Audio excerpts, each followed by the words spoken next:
bonjour, moi c'est Ignace Bourgon, et donc je vais vous présenter un petit appareil que j'ai créé avec un associé et deux autres électroniciens. Donc ce qu'on va faire, c'est que si je suis trop technique, quelqu'un dans la salle siffle et j'arrête. Mais si vous pouvez siffler avec les doigts ou avec n'importe quoi, ça marchera. Alors qu'est-ce que c'est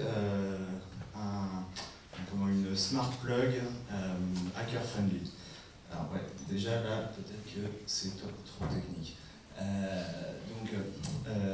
C'est un peu de jargon. Donc je vais plutôt expliquer comment est-ce qu'on est parti au départ. On était deux makers, deux bricoleurs. Et du coup, on a toujours été intéressé par la domotique et la domotique.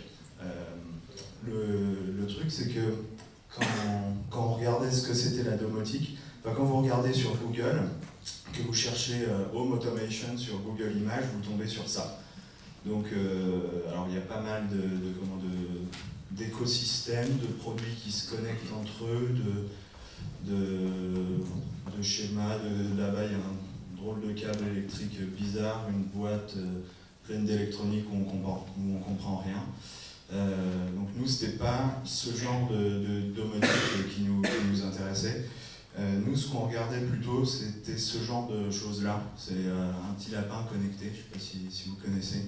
Donc c'est sorti en 2005, donc ça fait quand même pas mal de temps. Et donc c'est un petit lapin qui lit vos emails, qui vous dit la météo,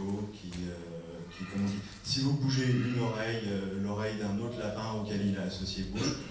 Donc c'était plutôt ce genre de choses vers lequel on voulait aller. Et le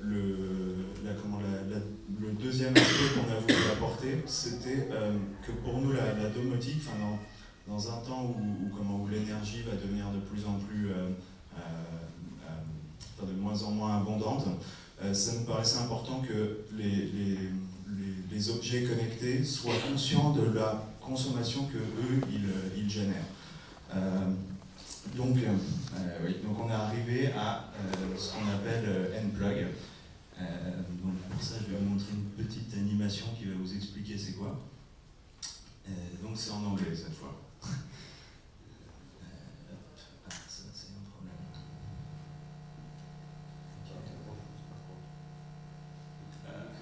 Je sais pas trop comment je vais faire ça. Super, merci. N-Plug is a smart little device to be connected between your wall outlet and an electrical appliance. You can connect any standard electrical appliance, a heater, a fridge, your TV set, or anything else. N-Plug connects to the internet through your home wireless network. It sends your room temperature, power consumption, and state of the appliance to your N-Plug web portal. From your laptop or smartphone, you can toggle on or off the appliance and see charts of its power usage. Got it? So let's check what you can do with N-Plug. Use N-Plug to check out how much power your household appliances use. It will help you spot where you're wasting. Is your fridge old and consuming an abnormal amount of power, or does it only happen when your 5-year-old keeps the door open for ages? N-Plug allows you to monitor power consumption both live and over time, so you can spot abnormal behavior from charts within your web browser. Wonder what a cycle of your dryer costs, or how much carbon you may save by hanging your clothes outside? N-Plug will calculate it for you. Wonder what your cable box and TV set is consuming when you're not even watching it? N-Plug provides accurate measurement even for the smallest devices and makes it easy to label and share power consumption of your appliances on the web. Okay, now that you know how much power your appliances use, N-Plug can help you to make them smarter.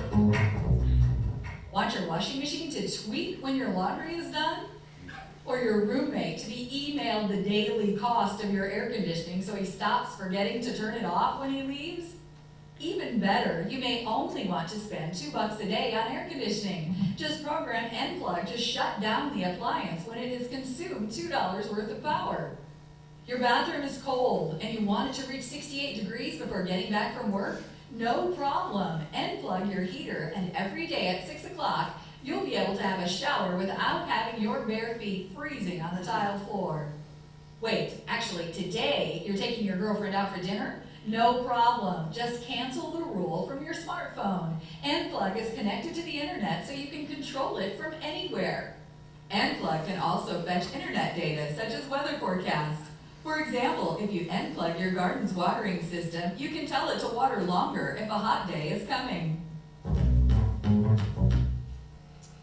Voilà, donc j'espère que ça a été compréhensible. Le principe, en fait, c'est qu'il y a deux utilisations. C'est une petite prise qui s'intercale entre un appareil électrique normal et votre prise secteur. Et donc on développe deux types d'utilisation. Une, c'est le suivi des consommations électriques, donc voir un petit peu quels appareils chez vous consomment du courant. Et surtout, la deuxième partie, c'est d'en faire quelque chose qui va rendre vos appareils plus intelligents. Donc l'idée, c'est aussi de connecter cet appareil-là aux appareils Zigbee qui vont venir sur le marché. Donc ce qui a été montré dans l'animation, c'est les fonctionnalités de base, celles que chacun peut utiliser. Mais on fait aussi cet appareil-là pour que ce soit une plateforme de développement, une petite prise qui puisse se connecter à d'autres appareils.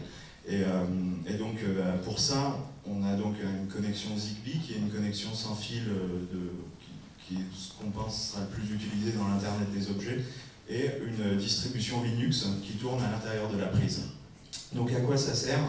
Ça sert à se connecter à tout un tas de trucs qui sont déjà sortis dans le commerce et qui vont sortir. Nous, on n'a pas l'intention de développer tout un écosystème. Ce qu'on préfère, c'est réutiliser ce que des industriels qui produisent en centaines de milliers d'exemplaires font déjà. Donc ça, c'est ce qu'il y a comme appareil Zigbee chez Lowe's, qui est une chaîne de supermarchés américains comme un peu Castorama, non, un peu comme disons Darty chez nous. Et donc vous avez un détecteur de mouvement, un thermostat Zigbee, des interrupteurs fabriqués par General Electric, un porte-clés Zigbee, un détecteur d'ouverture de fenêtres. Donc voilà, notre intention, c'est de se connecter à tous ces trucs-là. Et on pense qu'il y aura bien d'autres appareils qui seront connectés. Alors, qu'est-ce qui sera connecté exactement dans le futur, j'en sais rien, mais on a l'intention de se connecter à ces trucs-là. Peut-être un four, peut-être une éolienne ou les véhicules électriques. Mais ça pourrait peut-être être aussi les hochets de votre enfant ou la laisse de votre chien. Et ce qui est sûr, c'est que dès maintenant, vous pouvez vous-même connecter des objets qui existent grâce à Arduino, que j'espère que tout le monde connaît. C'est une petite plateforme de développement électronique qui est accessible à tous. Donc voilà, alors ça c'est à quoi ça ressemble Unplug.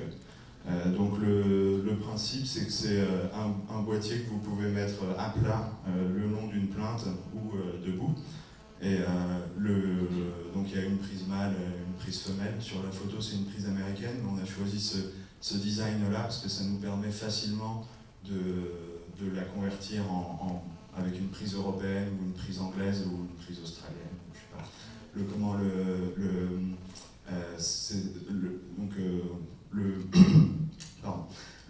produit est en cours de...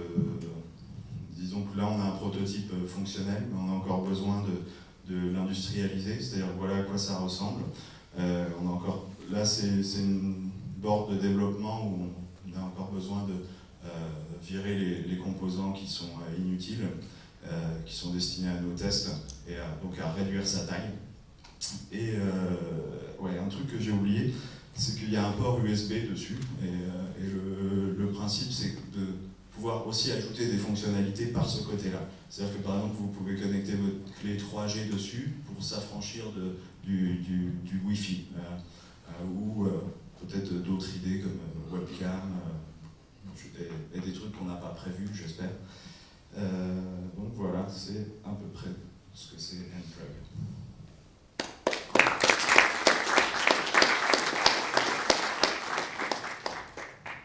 Est-ce que des personnes ont des questions?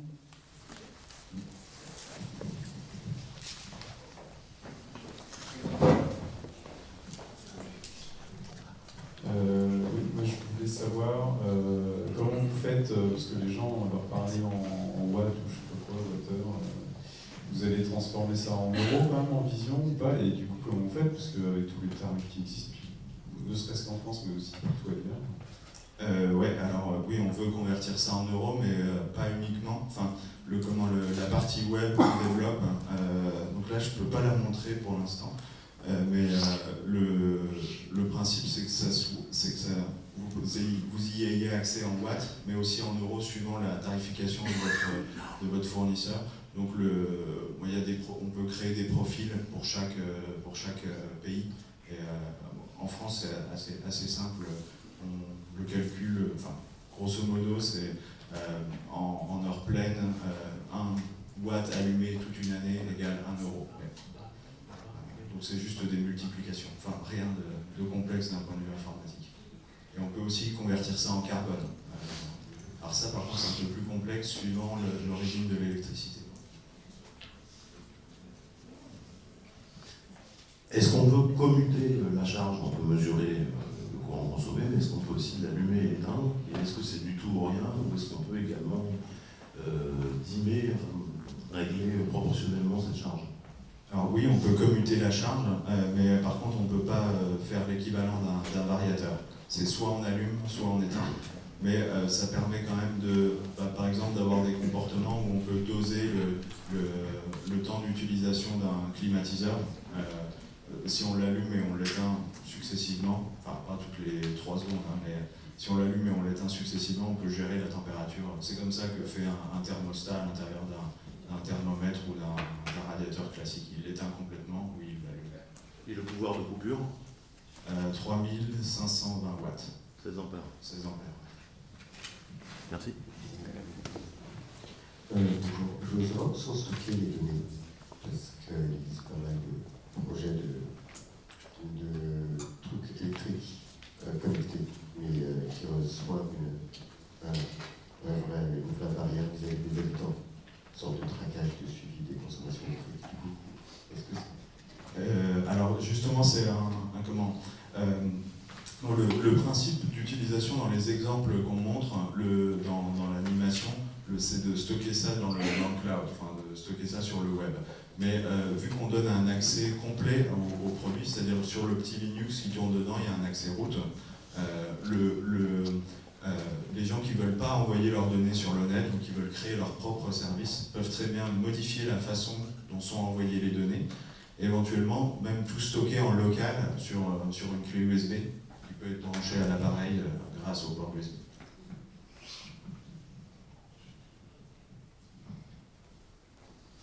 Autre question, je voulais savoir, vous avez parlé de Zigbee, moi je ne sais pas ce que c'est, en quelques mots. Alors c'est une connexion sans fil qui est pas beaucoup utilisée dans l'Internet des objets. Bon, pour l'instant c'est encore un peu balbutiant comme technologie. Dans les exemples que je vais montrer, c'est quasiment que des exemples de home automation, de domotique pure, les fenêtres qui s'ouvrent, tout ça. Donc c'est ce qui permet de parler entre les appareils, donc comme un détecteur d'ouverture de fenêtres et une base. Donc nous, Nplug, on est cette base-là. Mais on pense que dans l'avenir, il y aura de plus en plus d'objets connectés comme ça, parce que c'est une technologie qui utilise très peu de courant. Donc vous pouvez connecter des trucs sur batterie. Et comme tout ce qui est électronique, dont le prix diminuera au fur et à mesure, et donc mettre ça sur le collier d'un chien, c'est tout à fait envisageable, même déjà maintenant. Donc c'est moins coûteux qu'un Wi-Fi ou un Bluetooth ou des choses comme ça, ou plus adapté? Pourquoi pas du Wi-Fi, tout simplement? Alors le Wi-Fi, ça consomme plus d'énergie et c'est pas spécialement adapté. Le Bluetooth, c'est la portée qui est un problème en fait. plus pour transférer à courte distance. Moi j'aurais 2-3 questions. La première, c'est comment vous vous placez par rapport à la concurrence domotique, parce qu'il existe quand même pas mal de 2-3 grandes boîtes en domotique en France et même en Europe qui ont déjà leur propre box, en fait, qui proposent un système un peu équivalent au vôtre, avec des réseaux Wi-Fi plus fermés, des solutions plus fermées, donc déjà un peu le même genre d'approche. Ma deuxième question, ça sera si vous êtes open source.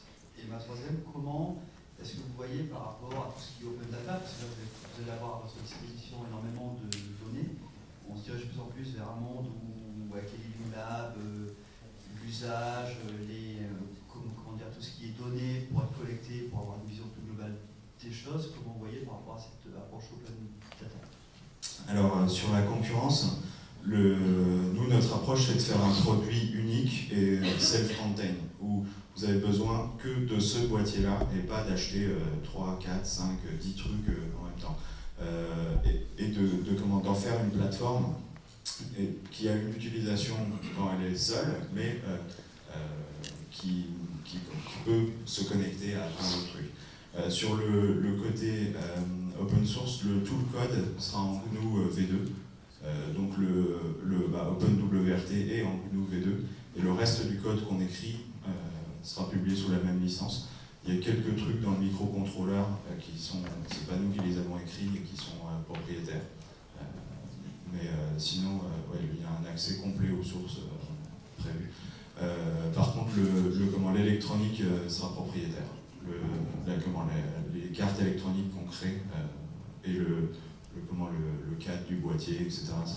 sera pas sorti sous licence. Et sur le côté open data,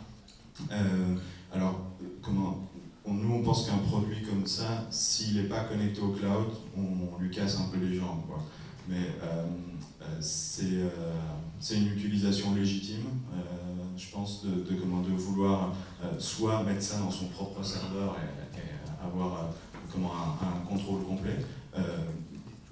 Donc c'est une possibilité qui est donnée par le fait que ce soit open source et que vous ayez un accès complet à la petite machine qui tourne dans la prise. D'accord, mais vous envisagez éventuellement de mettre toutes ces données au service de la communauté, c'est-à-dire d'ouvrir l'accès à ces données? Vous avez envisagé cette possibilité ou pas? En fait, la plateforme web sur laquelle on va publier, ça dépend un peu de la plateforme web sur laquelle on va stocker les données. Et pour l'instant, on n'a pas encore finalisé notre partenariat. Donc, je peux pas. Oui, je voudrais savoir, au niveau de la production, vous comptez faire une production industrielle de masse? Alors en fait, pour continuer l'aventure, on a besoin d'avoir 1000 précommandes. Donc c'est pas une production industrielle de masse. L'assemblage, on va le faire nous-mêmes à la main. Pas l'assemblage des composants, mais l'assemblage il y a 2 cartes électroniques différentes. On va les mettre les deux ensemble, souder le fil secteur que vous voyez. Donc c'est à ce moment-là qu'on peut customiser pour faire une version américaine, française, etc. Non, on n'est pas sur une production de masse pour l'instant. Vous envisagez la commercialisation quand?